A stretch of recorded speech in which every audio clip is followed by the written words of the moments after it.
Nombor dua, saya nak abad kat tuan-tuan daripada hadis ni ialah tentang kelebihan orang yang buat benda kecil je, bukan benda besar dia buat pun. Dia bukanlah ambil anjing tadi bawa balik rumah, mandikan dia, buat rumah, cari satu pasangan. Tak, dia bagi minum dan dia belah.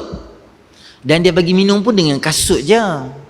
Dia bukan pergi cari bekal jenama Tupperware ke. Tak. Dengan kasut dia je.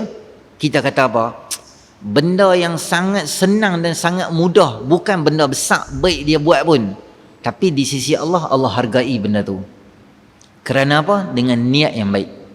Sebab tu kata Abdullah ibn Mubarak rahimahullah ta'ala, ada sesetengah amalan yang sangat kecil tapi dibesarkan oleh Allah kerana niat kita yang baik, niat kita yang ikhlas.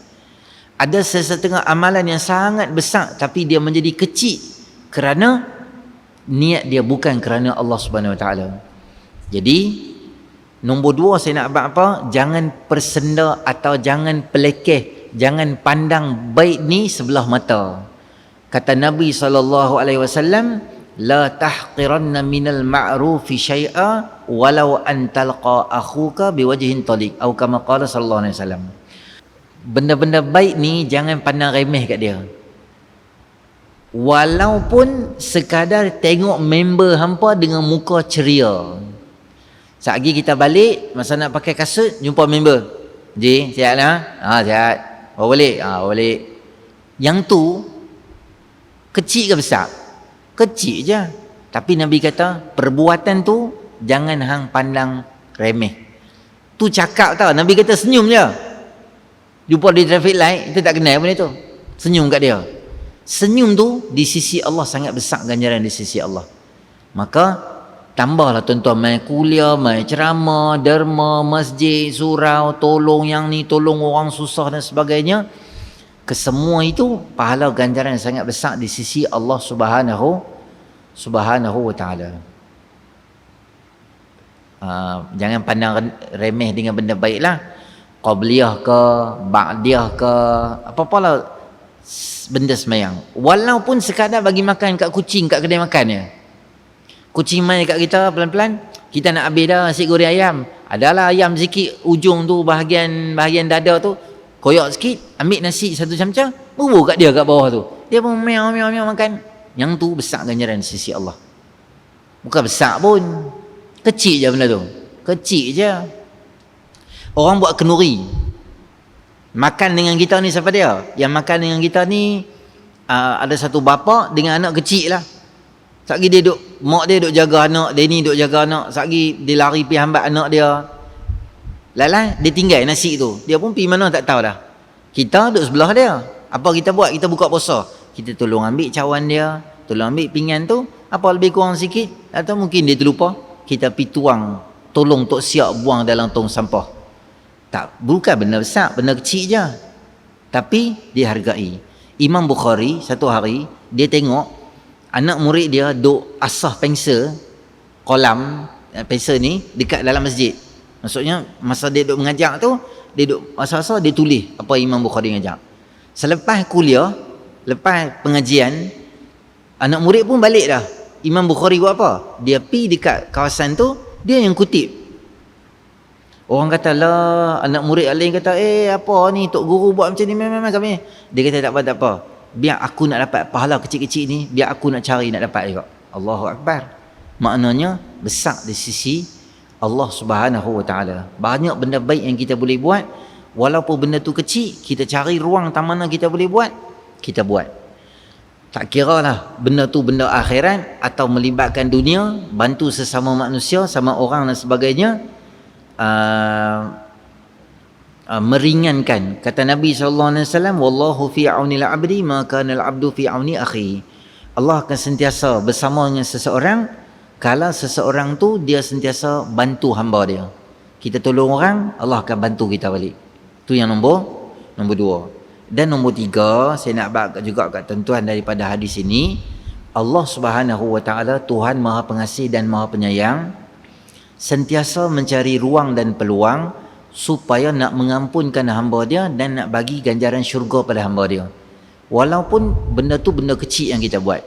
Sebab tu kaedah menyebut, tuan-tuan dengar ni elok-elok, kita tak tahu keredaan Allah dalam baik mana yang kita buat. Ada banyak benda baik kita buat, tapi kita tak tahu mana satu baik yang kita buat yang menjadi satu poin betul yang Allah redha, Allah bagi kita masuk syurga. Semayang, puasa, zikir yang tu, kadang-kadang mungkin Allah tak pandang semua benda tu. Ada sekali kita tolong kucing dalam parit, yang tu Allah ambil highlight, Allah bagi besar. Kadang-kadang ibadat kita di waktu malam Allah tak kira. Bila ada sekali suami kita minta tolong apakah, kita pun tak larat, tapi kita bantu kat suami kita, mungkin value di situ jadi besar di sisi Allah. Dan nombor dua, kita tak tahu Allah nak marah dekat kita dalam jahat mana. Ada orang buat jahat ni, buat jahat tu, buat jahat ni, buat jahat tu, Allah tak marah kat dia. Sekali dia kurung kucingnya, Allah marah terus. Maka kita tak tahu Allah nak marah kita kat mana. Tuan-tuan ingat laki yang bunuh 99 orang, punyalah banyak jahat dia buat, bunuh orang 100 orang dia bunuh. Allah tak tengok jahat dia buat tu, tapi ada satu benda baik yang dia nak buat. Apa dia? Dia nak jadi baik. Disebabkan nak jadi baik tu, Allah ubah hidup dia, Allah akhirnya masukkan dia dalam syurga Allah Subhanahu Wa Taala. Jadi apa yang kita boleh faham daripada hadis ni, jangan berhenti buat benda yang baik. Walaupun orang tak pernah hargai kita, walaupun mak mentua kita tak pernah hargai kita, kita tolong macam-macam kat rumah, mak mentua kita buat tak layan, biar piah, kita bukan buat baik pasal mak mentua kita buat baik kerana Allah.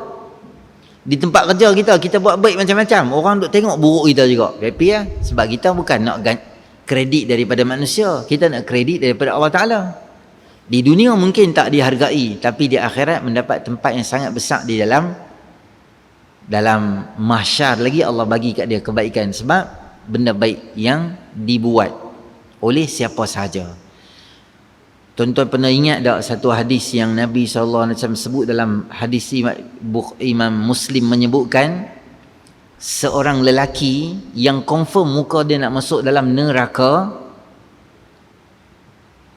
confirm dia ni masuk neraka dah, tapi dia pernah bagi tahu pada seorang lelaki yang nak masuk syurga. Laki tu duk jalan nak masuk syurga dah, laki ni dosa banyak dah, dia muka masuk neraka. Dia kata kat dia tu, hang ingat tak dulu kat dunia aku pernah tuang ayak baik kat hang? Betul lah, ada sekali hang tuang ayak baik kat aku. Tolonglah doa kat Allah bagi aku selamat. Maka laki tadi tu dia doa kat Allah. Lelaki yang confirm masuk neraka ni dikeluarkan nama dia daripada list neraka, masuk dalam syurga. Dia buat baik apa? Buat masjid ke? Tak. Apa dia buat? Satu je baik dia, dia tolong tuang ayak dekat orang ni. Tuan-tuan pergi Mekah, tuan-tuan tengok ada orang macam ni tau. Dia di Zam-Zam tu, botol tu, dia duduk bersila di bawah, kerja dia apa? Tuang bagi kat orang. Dia tak tengok pun siapa kat atas. Tuang bagi. Kita tak payah tunduk ke bawah, dia tolong buat untuk kita, dia mudah. Dia tuang ayak bagi kat orang, tuang ayak bagi kat orang. Ui, tuan-tuan dia pandai lah cari pahala. Tak tahu belakang tu siapa, wali Allah ke, ulama Turki ke, ulama Pakistan mengajak di madrasah hadis 20 tahun dah ke. Dia tu doa, pandai cari pahala.